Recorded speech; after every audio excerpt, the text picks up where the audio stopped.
Bonjour à toutes et à tous et bienvenue au webinaire de l'Agence wallonne du patrimoine. Comme bon nombre d'institutions, nous avons pris le pari de vous proposer des conférences en ligne données par des spécialistes et nous vous donnons la possibilité d'interagir à tout moment. Aujourd'hui, nous abordons le thème du patrimoine mondial et c'est notre collègue Guylaine de Villers, qui est également le point focal UNESCO pour la Wallonie, qui vous emmènera découvrir ce prestigieux patrimoine et ce durant une quarantaine de minutes. Nous vous souhaitons une bonne séance et nous vous disons à bientôt. Je voudrais que nous consacrions quelques instants pour discuter du patrimoine mondial et je vous propose certes de parler du patrimoine mondial en Belgique et en Wallonie, mais aussi de voir un peu la face cachée du patrimoine mondial et les choses qui ne sont pas régulièrement mises en évidence. Alors, pour commencer, pour bien comprendre l'âme de cette convention du patrimoine mondial naturel et culturel, il faut retourner à l'élément déclencheur. Et cet élément déclencheur s'est produit dans les années 50 en Égypte, dans la vallée du Nil, quand il a été décidé de construire le barrage d'Assouan. Les raisons qui ont motivé cette décision sont légitimes.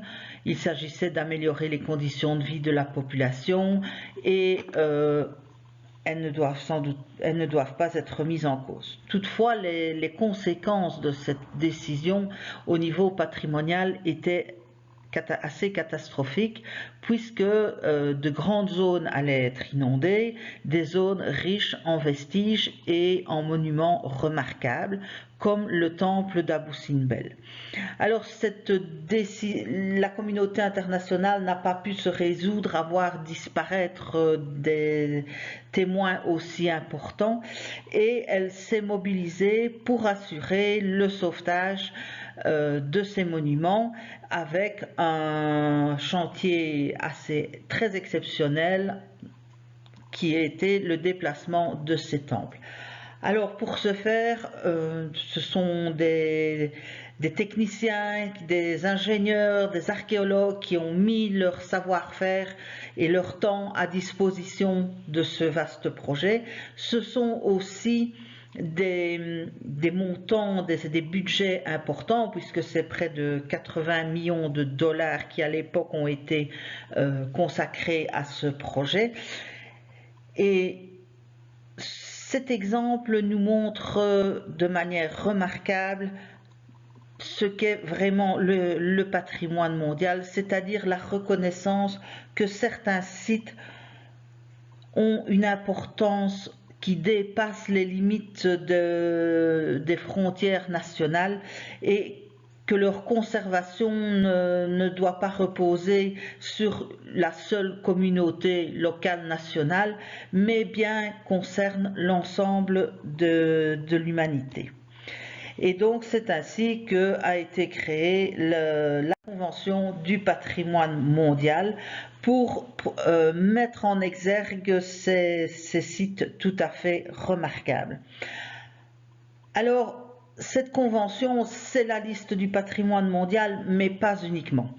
Une convention, on décide de la ratifier, d'y souscrire, et si on le fait, eh bien, ça veut dire qu'on s'engage à respecter ces dispositions. Et dans la Convention du patrimoine mondial, comme je le disais, il y a plus que le fait d'établir un catalogue de sites remarquables. Elle comprend des mesures assez fortes, telles que, bon, c'est assez traditionnel, mais pour l'époque, elle a quand même été adoptée en 1972. Ça valait la peine de le dire et de l'écrire. Elle demande à ce que les États qui souscrivent à cette convention, eh bien, s'engagent à identifier, à protéger, à conserver, à mettre en valeur et à transmettre leur patrimoine. Elle les invite aussi à définir un cadre qui permet de maintenir le patrimoine dans la société, de lui donner un rôle, une fonction. Et ça, c'est ce que, au niveau du Conseil de l'Europe, et dans notre Code du patrimoine aussi, on appelle la conservation intégrée. Elle invite aussi les États à mettre en place des services du patrimoine avec un personnel compétent, à investir dans une meilleure connaissance, donc à financer des études, des recherches sur le patrimoine, à assurer la formation dans ce domaine.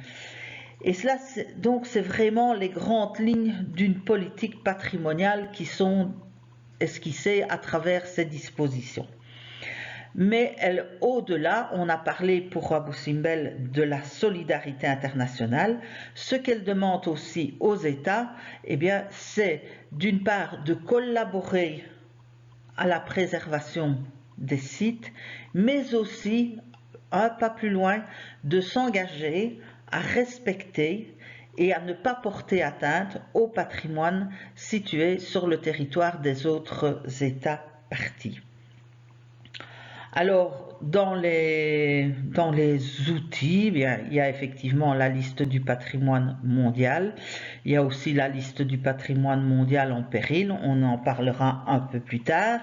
Et il y a aussi le fonds du patrimoine. Alors, ce fonds du patrimoine, il est alimenté par tous les États qui ratifient la Convention du patrimoine mondial, avec un calcul qui tient compte de la situation de chaque État. Donc les plus riches payent plus que les moins riches.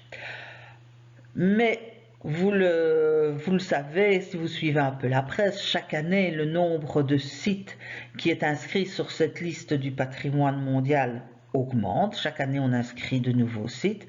Et par contre, les menaces, elles augmentent. Il y a des situations de conflit, on en a connu des assez importantes au Moyen-Orient, mais il y en a d'autres ailleurs. Il y a aussi les catastrophes naturelles qui n'épargnent pas le patrimoine mondial, que ce soit des tremblements de terre, des raz-de-marée, et puis il y a aussi les accidents comme les incendies. Et donc, dans ces cas-là, eh bien, le Fonds du patrimoine mondial est sollicité.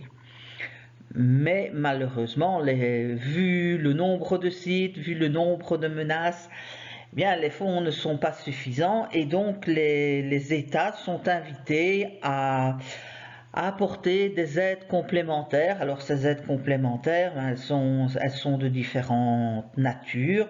Ça peut être mettre du personnel à disposition ou ça peut être de donner de l'argent supplémentaire. C'est ce qu'on appelle les contributions volontaires. Alors le fonds, il est destiné à aider les sites du patrimoine mondial qui sont menacés, mais il peut aussi servir à réaliser des études sur des thématiques particulières ou pour mettre au point de nouvelles procédures.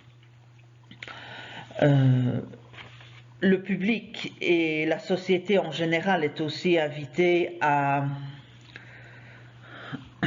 contribuer à ce fonds et cela se fait par le biais de sponsoring, de mécénat ou d'appel à contribution.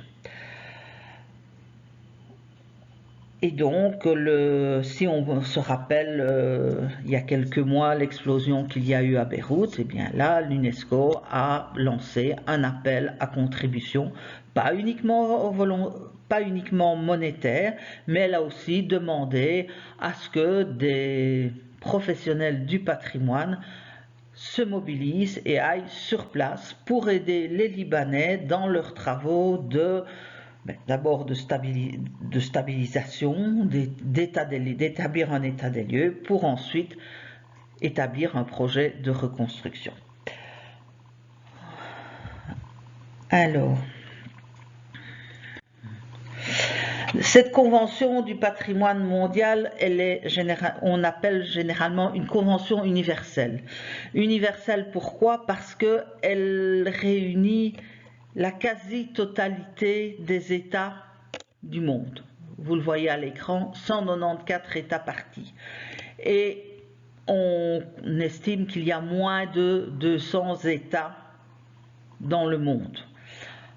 Bon, on ne va pas entrer plus en détail dans les chiffres parce qu'il y a des États qui ne sont pas reconnus de manière générale, tels que la Palestine, et qui sont membres du patrimoine mondial. Alors, elle est universelle par le grand nombre d'États qui l'ont ratifiée, mais aussi par le fait qu'elle regroupe un grand nombre de sites, un nombre de plus en plus grand, puisque actuellement il y a 1121 sites qui sont inscrits sur cette liste du patrimoine mondial. On distingue de manière un peu de manière générale les sites culturels, les sites naturels et les sites mixtes.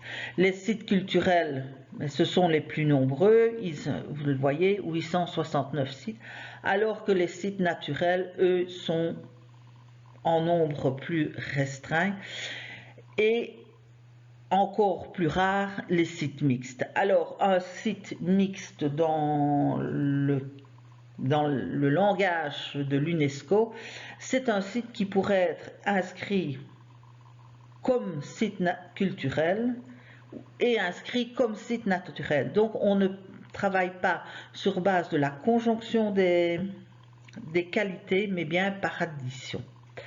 Alors par contre, il y a la liste du patrimoine mondial en péril qui, vous le voyez, compte aussi un nombre assez important de sites, presque 60. J'ai dit qu'on en reparlerait. Eh bien, cette liste du patrimoine mondial, elle est établie pour recenser les sites qui font l'objet de menaces ou de dangers potentiels ou avérés.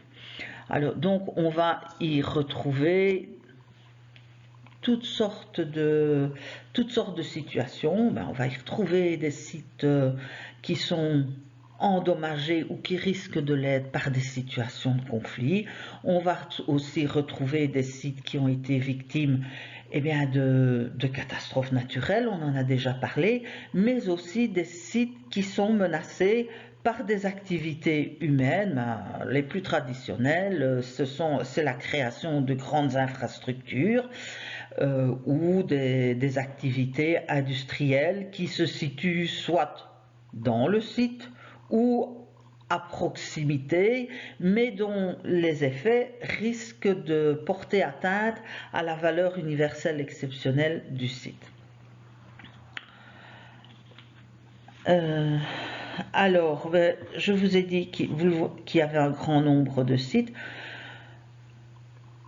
Je me propose de vous donner un peu le top 5 des États qui ont le plus de sites inscrits sur cette liste du patrimoine mondial, et je vais prendre mes notes pour ne pas dire de bêtises. Sur la première marche du podium, on retrouve deux pays, c'est la Chine et l'Italie, qui comptent chacune 55 sites inscrits sur cette liste. En deuxième position vient l'Espagne avec 48 sites, ensuite l'Espagne avec 46 et enfin la France avec 45 sites. Donc ce tableau vous met en avant une remarque qui est faite souvent, régulièrement à l'égard de ce patrimoine, c'est l'eurocentrisme. Eurocentrisme qui a aussi une raison historique, puisque les États européens ont été dans les premiers à ratifier massivement la Convention du patrimoine mondial.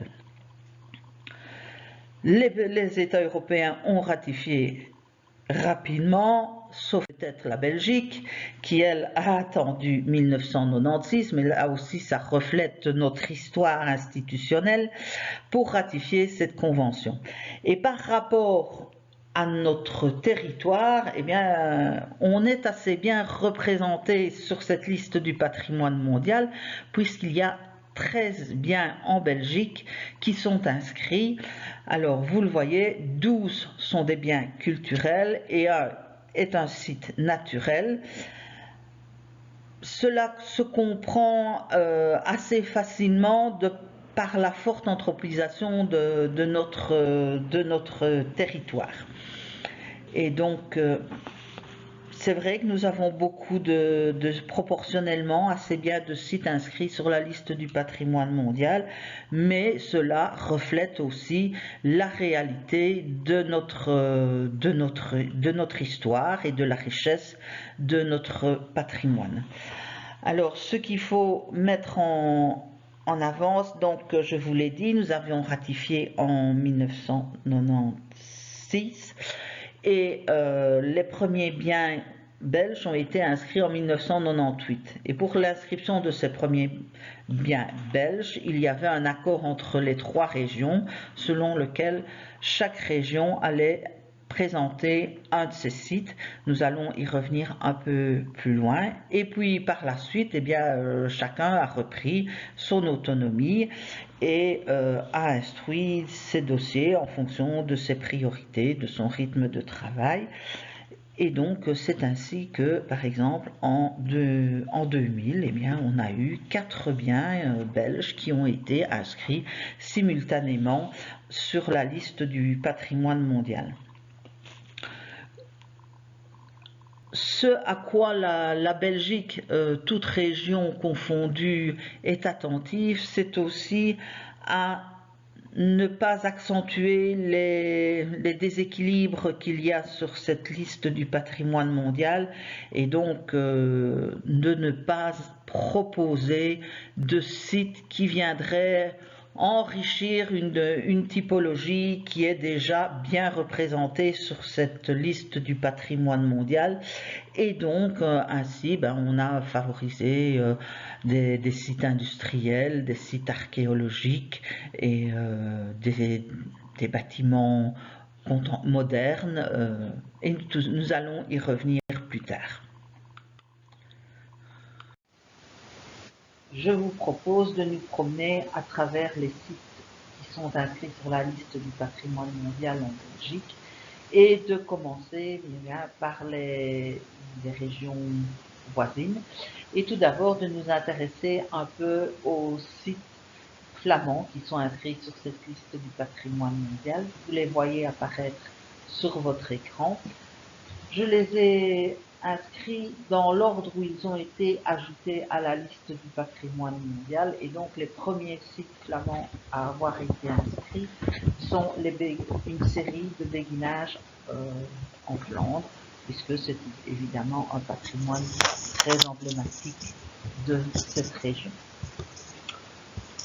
La Flandre a inscrit 6 sites sur la liste du patrimoine mondial. Parmi ceux-ci, plusieurs sont des biens transnationaux et des biens en série. Alors, le premier bien transnational en série qui a été inscrit par la Flandre, ce sont les beffrois de Belgique et de France. Nous y reviendrons plus en détail par après, puisque la Wallonie est également concernée par cette inscription. Autre bien en série et transnational, c'est celui de l'œuvre architecturale de Le Corbusier. Et ce dossier est vraiment exceptionnel par son ampleur, puisqu'il concerne, je ne veux pas vous dire de bêtises, 17 biens qui sont répartis dans 7 pays. Donc ces pays, c'est l'Allemagne, l'Argentine, la Belgique, la France, l'Inde, le Japon et la Suisse. Donc une inscription qui dépasse les limites de la vieille Europe et qui en fait concerne 3 continents, puisqu'il y a des biens situés en Argentine et d'autres en Inde. Et pour la Flandre, c'est une maison d'habitation qui est située à Anvers qui fait partie de cet ensemble.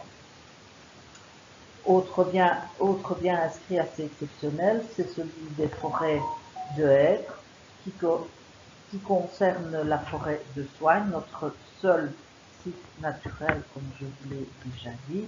Mais là aussi, nous en reparlerons un peu plus tard. À Bruxelles, 4 sites sont inscrits. Nous retrouvons notre forêt de Soignes. Le premier site inscrit, la Grande Place de Bruxelles, là aussi un site tout à fait emblématique de la région. Et puis un site sériel qui est celui des habitations de Victor Horta. Donc là, ce sont 4 maisons qui sont concernées, l'hôtel Tassel, l'hôtel Solvay, l'hôtel Van Edveld et la maison de Victor Horta. Alors, le palais Stockley est aussi un élément remarquable inscrit par la région bruxelloise sur la liste du patrimoine mondial. Et c'est une propriété privée qui n'est pas accessible au public. Et cela nous montre que le lien entre patrimoine mondial et tourisme n'est pas aussi automatique qu'on le pense généralement. Et en fait, le tourisme pour les sites du patrimoine mondial est en fait un effet collatéral de l'inscription. Chez nous, en Wallonie, le premier site que nous avons inscrit, c'est celui du canal du Centre, qui constitue, voilà, un exemple remarquable du patrimoine industriel, donc un clin d'œil à notre importante histoire industrielle. C'est une construction du 19e, début 20e, construction métallique tout à fait exceptionnelle. L'objectif était de désenclaver le Hainaut et de permettre l'exportation du charbon qui était riche dans cette région. C'est un exemple du génie humain, du savoir-faire humain, puisque ce type de construction fonctionne uniquement grâce à l'énergie hydraulique et sur base de principes de physique élémentaire. Une inscription en somme relativement facile, puisque il n'y a eu que 8 ascenseurs hydrauliques qui ont été construits à travers le monde. Et 4 se situent sur le tronçon du canal du Centre qui a été inscrit sur la liste du patrimoine mondial. Et, fleur sur le chapeau, les nôtres sont les seuls qui continuent à fonctionner sur base de la technique d'origine, les autres ayant été soit électrifiés, soit mis à l'arrêt et bétonnés. Le second site qui a été inscrit par la Belgique, on en a déjà parlé avec les sites flamands, ce sont les beffrois de Belgique et de France. C'est une inscription qui s'est faite en 2 temps, d'abord en 1999 avec une série de 6 beffrois wallons et de 26 beffrois de Flandre. C'était donc appelé à ce moment-là les beffrois de Belgique. Et plus tard, en 2005, ont été ajoutés toute une série de beffrois du nord de la France et le beffroi de Gembloux qui ne faisait pas partie de la première inscription belge. Alors, pourquoi avoir inscrit ces beffrois? Parce que le beffroi est une typologie vraiment remarquable. Elle est le symbole de liberté communale et elle est sans doute un des premiers exemples de construction civile, de construction publique. L'objectif est d'affirmer la liberté communale. On adopte la forme de la tour qui entre un peu en dialogue, en opposition avec le clocher de l'église et avec le donjon du Seigneur.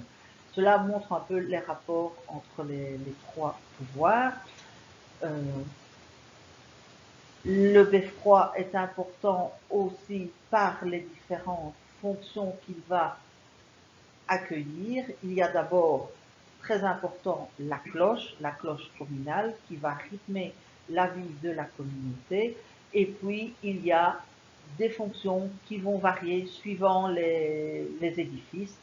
Dans certains endroits, le beffroi va servir de lieu de réunion pour le collège communal, va servir de lieu pour proclamer les décisions de ce collège. Dans d'autres endroits, comme ici au beffroi de Namur, il va servir vraiment de coffre-fort pour protéger les chartes et les finances de la commune. Pour certains endroits, on va retrouver, c'est aussi un lieu de justice, on va y trouver aussi des cachots. Alors, ce qui est exceptionnel dans les beffrois, c'est la permanence de ce monument. C'est une histoire qui va commencer chez nous au XIIe siècle avec le beffroi de Tournai et qui va se terminer au début du XXe siècle avec le beffroi de Charleroi. Les beffrois, il y en a de plusieurs typologies. Il y a des tours isolées, comme ici, on le voit, à Tournai et à Mons. Il y en a aussi qui sont intégrés au bâtiment de l'hôtel de ville. C'est le cas à Binge et à Charleroi. Il y en a aussi qui, je vous ai parlé du lien avec le pouvoir religieux, eh bien dans certains endroits, il y a une adjonction, disons, des deux fonctions, et le beffroi s'installe dans des tours d'église. Il est à la fois monument religieux et monument civil, comme c'est le cas à Jean-Loup et comme c'est le cas aussi à Toin qui apparaît à l'écran.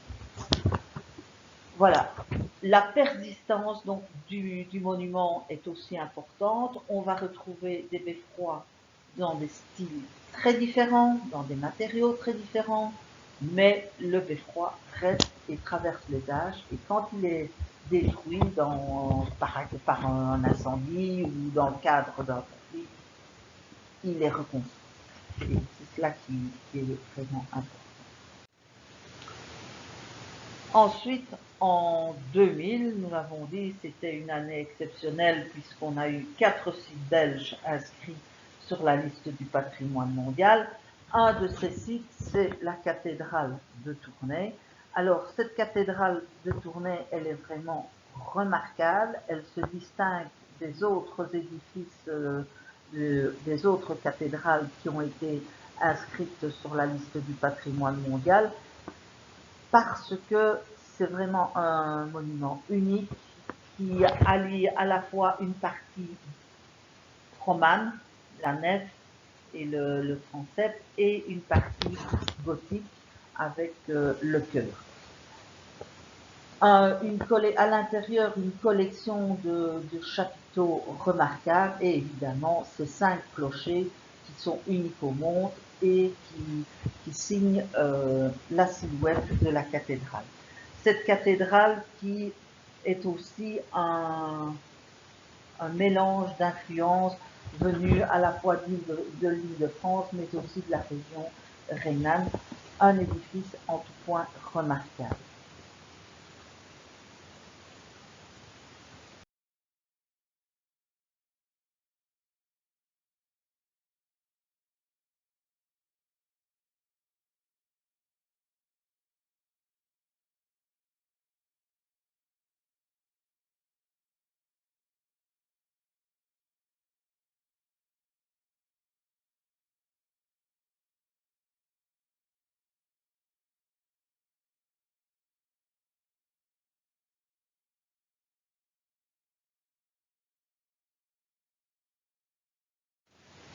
L'autre site inscrit en 2000, ce sont les minières néolithiques de Spienne.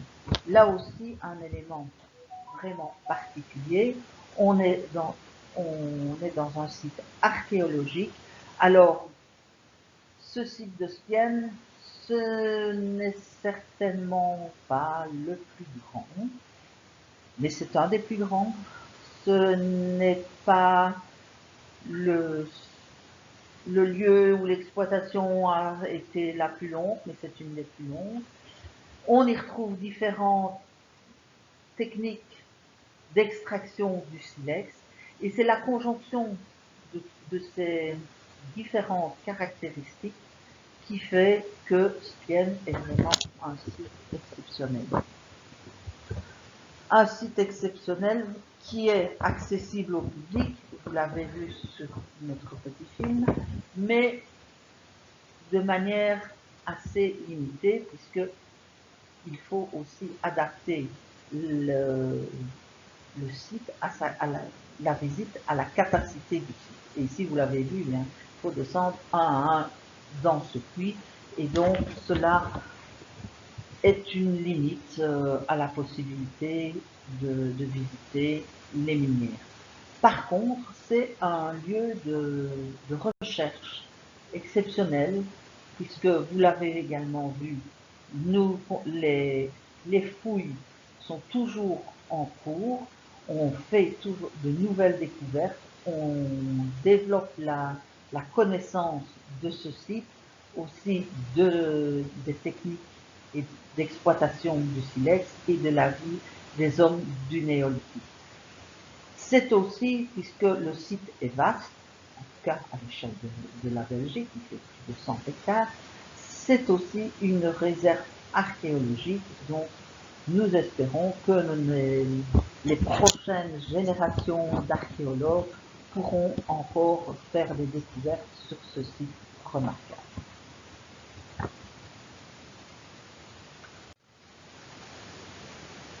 Le dernier site culturel qui a été inscrit à l'initiative de la Wallonie, ce sont les sites miniers majeurs de Wallonie. Donc c'est un ensemble de 4 sites miniers, à savoir le Grand Ornu, le Bois du Luc, le Bois du Casier et Blény. Alors ces sites forment vraiment un ensemble. Ils racontent une histoire, celle de l'exploitation charbonnière, depuis l'arrivée de la révolution industrielle sur le continent européen jusqu'au déclin de cette exploitation. Alors, il y a une histoire qui se décline, des thèmes aussi qui sont abordés.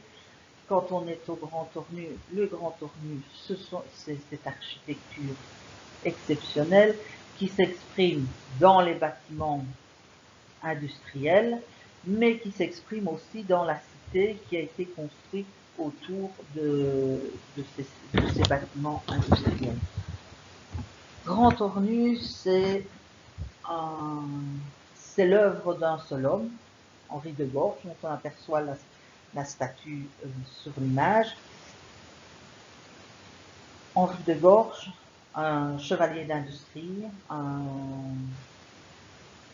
homme, un laïc, et cela se transparaît à travers son œuvre, puisque une des caractéristiques, c'est qu'il n'y a pas d'église dans la cité de Grand Ornu. C'est le paternalisme industriel, il faut garder la main d'œuvre, et donc pour la garder, on lui offre un logement qui pour l'époque est très moderne, avec qui est très très sain. Il y a des jardins, il y a des systèmes de chauffage. On est dans la modernité. Le deuxième site, c'est celui du Grand Ornu, un autre site emblématique du XIXe siècle, avec aussi un paternalisme social qui s'exprime à travers cette cité. Une cité peut-être plus simple architecturalement que celle du Grand Ornu, mais qui force l'admiration par son organisation et par sa complétude, puisqu'on va y retrouver tout ce qui est nécessaire à la vie du mineur, la salle des fêtes, les commerces, boucheries, épiceries, une église, des écoles, un hôpital, un hospice. On est à Bois-du-Luc, on vit à Bois-du-Luc. Il y a toute une vie sociale qui s'exprime. Et ici, on est dans un paternalisme. C'est l'œuvre non pas d'un seul homme, mais plutôt d'une société. Avec le bois du casier, on aborde la question de la mémoire, aussi de la mémoire sociale, puisque le bois du casier est indissociable de la catastrophe qui l'a frappé en 1956 et qui a fait plus de 260 victimes, venues de tous les coins, à la fois de Belgique, mais aussi d'Europe et même un peu au-delà. Et donc, à travers ce site, c'est aussi cette dimension sociale qui s'exprime, cette histoire aussi de l'interculturalité et de la situation de ces ouvriers qui venaient gagner leur vie chez nous. Enfin, le dernier site, c'est celui de Blénimine. Le seul d'ailleurs où on peut descendre, c'est la photo des galeries que vous avez à l'écran. Blénimine, même si son histoire remonte au XIXe siècle, c'est la dernière étape de l'exploitation minière chez nous, puisqu'il a cessé ses activités en 1980. C'est l'aspect de la technique qui est particulièrement incarné dans ce site. Pourquoi? Parce que dès avant la fermeture du site, il était déjà décidé de le reconvertir en site témoin de l'exploitation minière. Ce qui veut dire que ce site n'a pas été démantelé. Donc, toutes les machines sont restées sur place et donc c'est un des derniers lieux où on peut percevoir tous les aspects techniques de l'exploitation du charbon chez nous. C'est aussi le seul site qui a conservé son lavoir. Enfin, le dernier site qui est inscrit, c'est celui des forêts de hêtres et donc de la forêt de Soigne. Nous avons déjà vu qu'il était situé sur les 3 régions de Belgique, donc ce qui fait déjà son caractère exceptionnel, puisqu'il a fallu que les administrations des 3 régions, dans leurs composantes tant patrimoine qu'environnementales, travaillent ensemble pour élaborer ce dossier. C'est aussi un dossier qui est remarquable par le nombre de sites de 80 qui sont concernés et par le nombre d'États, puisque jusqu'à présent, il y a 12 pays qui participent à cette inscription sur la liste du patrimoine mondial et une prochaine extension est attendue dans les années qui viennent. Alors, pourquoi avoir inscrit ces forêts de hêtres, qui est, je vous le rappelle, notre seul site naturel?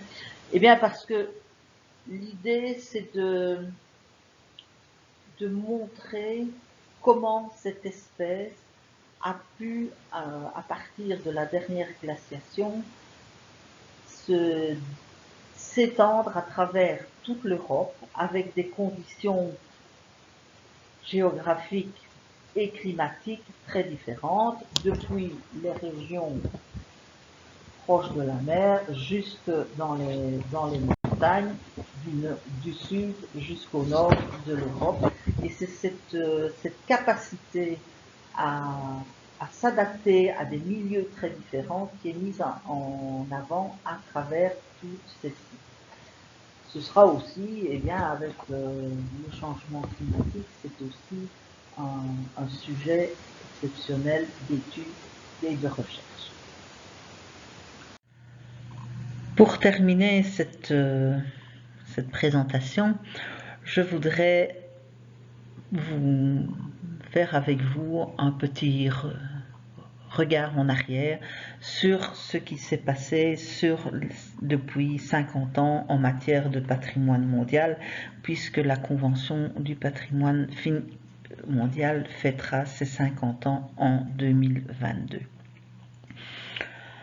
Alors, cette convention, elle a été adoptée en 1972, mais elle devait être ratifiée par les pays, et donc cela a pris un peu de temps, et c'est en 1978 que les premiers sites ont été inscrits sur la liste du patrimoine mondial. Au départ, 8 sites culturels, 4 sites naturels, qui sont répartis à travers le monde. Dès le départ, dès les premières années, eh bien, on voit une approche un peu à double sens de cette liste du patrimoine mondial. On va y retrouver évidemment des sites remarquables que nous connaissons tous, des évidences. On peut penser au Mont Saint-Michel, à Versailles, à Cracovie, mais aussi une approche innovante qui va pousser la réflexion sur ce qu'est le patrimoine, avec ainsi, dès le départ, dès la première liste, la présence de sites industriels, comme les mines de sel de Wieliczka en Pologne, et très vite aussi des sites qui peuvent être plus surprenants, comme le site le camp de concentration et d'extermination nazi d'Auschwitz. Et cette dimension cette réflexion sur ce qu'est le patrimoine va toujours transparaître à travers la liste et va amener à s'intéresser plus particulièrement à des typologies spécifiques, comme le patrimoine archéologique, nous avons parlé chez nous de Spienne, comme le patrimoine industriel, on en verra au canal du Centre et au site minier, mais aussi le patrimoine moderne et contemporain, et nous avons des exemples en Flandre avec l'œuvre de Le Corbusier, ou à Bruxelles avec l'œuvre de Victor Horta et le Palais Stoclet. Mais aussi il y a eu l'apparition de nouvelles typologies avec un nouveau vocabulaire. Ainsi est apparue la notion de paysage culturel, puisqu'il semblait que la notion de site mixte ne rencontrait pas, était trop exigeante, et qu'il existait des sites où la dimension naturelle était très importante, mais qui était fortement imprégnée de l'action de l'homme, et c'est ainsi qu'est née l'idée du paysage culturel. Paysage culturel qui se décline en trois grands types, dirons-nous. Le paysage qui est créé et qui est conçu intentionnellement par l'homme, donc c'est essentiellement les parcs, les jardins. Il y a ce qu'on appelle dans le vocabulaire de l'UNESCO le paysage culturel relique. Son nom le dit, ce sont essentiellement des sites archéologiques.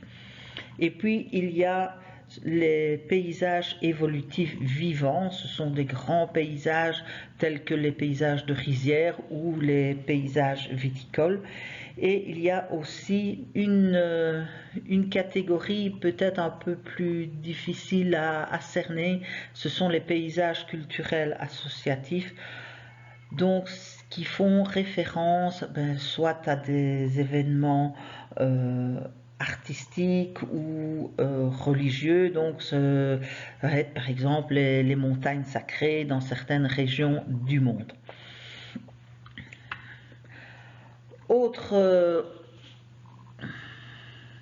Autre évolution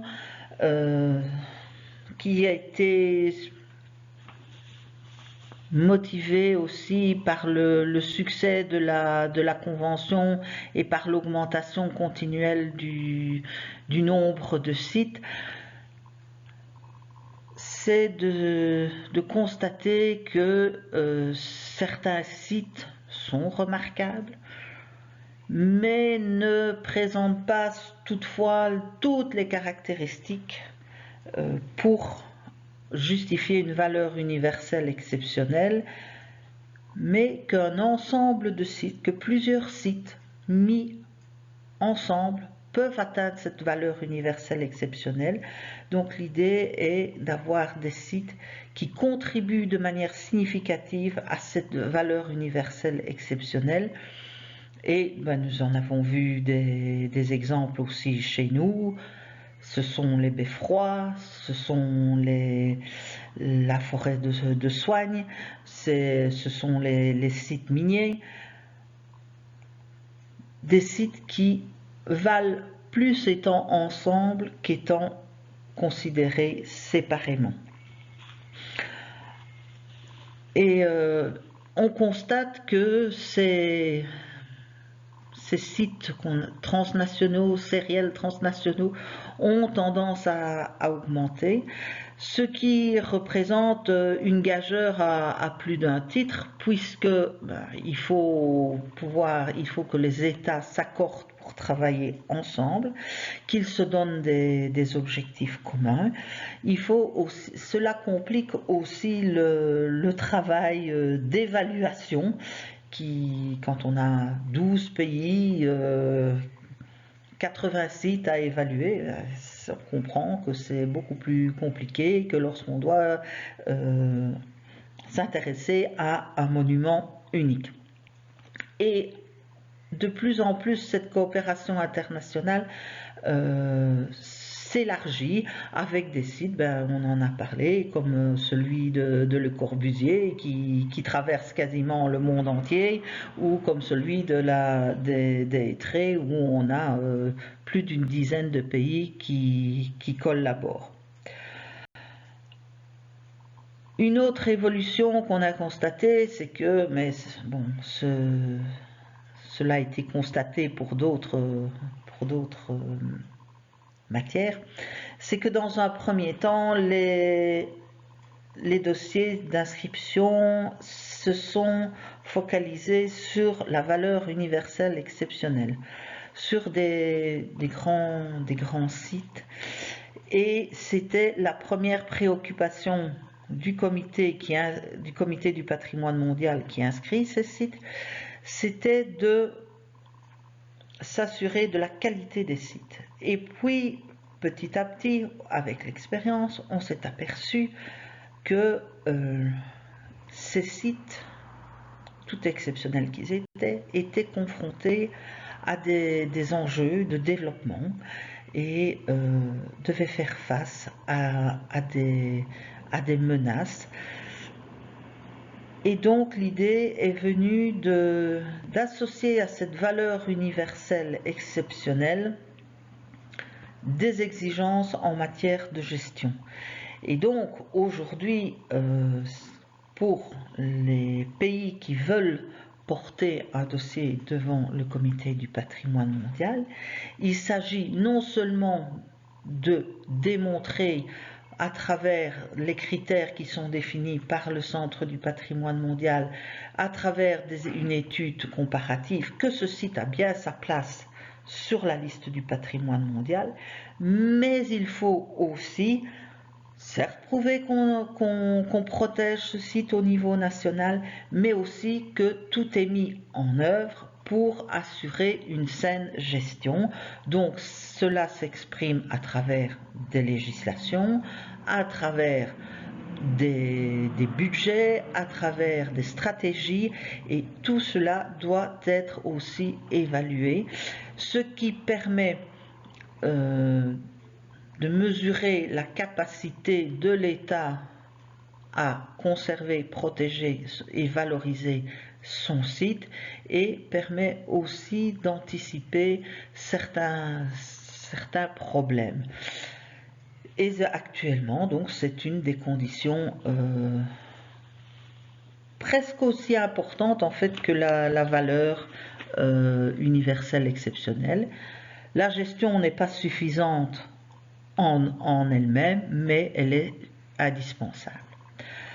Alors, les anniversaires sont généralement une période de réflexion, d'évaluation du travail parcouru, et 2022 sera l'année du 50e anniversaire, une date importante, et donc là aussi des évaluations, des réflexions seront menées, certainement sur les questions de développement durable et de changement climatique, non pas seulement pour aborder l'aspect impact négatif du changement climatique sur les sites du patrimoine mondial, et il y en a, il faut le reconnaître, il faut en être conscient, mais aussi et peut-être de manière plus positive, de voir de quelle manière ces sites du patrimoine mondial et les sites patrimoniaux en général